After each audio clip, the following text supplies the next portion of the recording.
Anne-Sylvie Vernier, vous êtes responsable du service de catéchèse du diocèse de Rennes. En ce moment, avec le confinement, le caté, ça n'est plus possible. En fait, depuis le premier confinement, les familles ont aussi, réalisé que le caté, c'était possible, à la maison, qu'ils avaient un rôle que les parents avaient un rôle à tenir aussi dans la catéchèse des enfants. Donc, il y a des choses qui se vivent dans le contexte de la famille.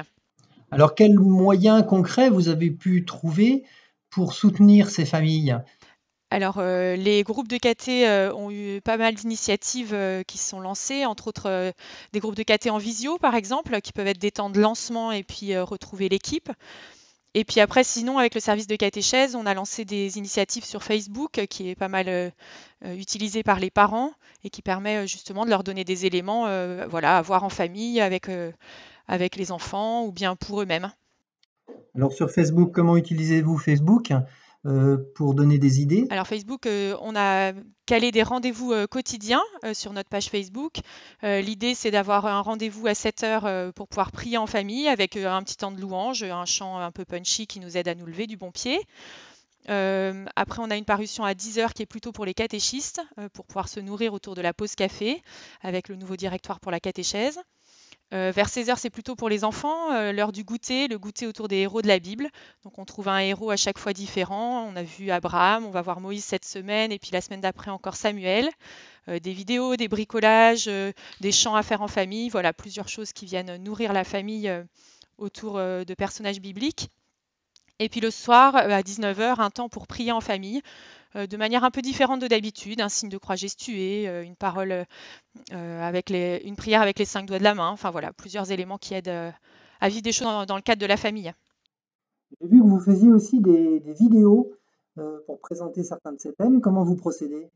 Ah bah, alors on a un peu piétiné au début parce qu'on n'était pas très habile avec, ces outils, mais en fait, sur nos ordinateurs, on est quand même pas mal équipés avec des petites choses toutes simples, on arrive à voilà, à monter des choses donc on a réussi à apprivoiser, ce que nous propose là, pour faire des petites vidéos avec des choses toutes basiques, voilà, et puis qui permettent de rendre accessibles nos initiatives en ligne en fait et de les faire connaître.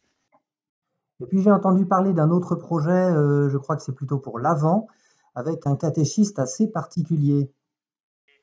Oui, alors il se trouve que, en discutant avec monseigneur Dornelas de ses initiatives sur Facebook, il trouvait très intéressant, qu'on puisse, intervenir, directement auprès des familles. Il avait très envie lui aussi, d'avoir, la possibilité de leur adresser un message et donc pour les dimanches, de l'Avent, voilà, il y a le projet de pouvoir, lui donner la parole et qu'il puisse s'adresser aux familles, leur donner, voilà, une parole, en lien avec l'évangile du dimanche et puis aussi des pistes comment vivre en famille. Voilà comment lui, le premier catéchiste du diocèse, peut nous donner des éléments pour vivre en famille avec Dieu.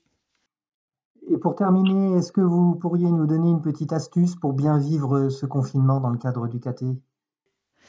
Je trouve que on a moi je retiens du premier confinement que j'ai pas assez utilisé entre guillemets la possibilité de me déplacer pour aller dans mon église. C'est pas toujours facile, de prier sur le lieu dans lequel, on vit, on travaille, on est toujours à la maison et je me dis le fait de se déplacer permet aussi, voilà, d'une démarche, personnelle intérieure. Donc voilà, je conseillerais de profiter de ces opportunités qu'on a. On peut se déplacer dans nos églises, allumer une bougie, venir prier quelques instants. Faisons-le. Merci.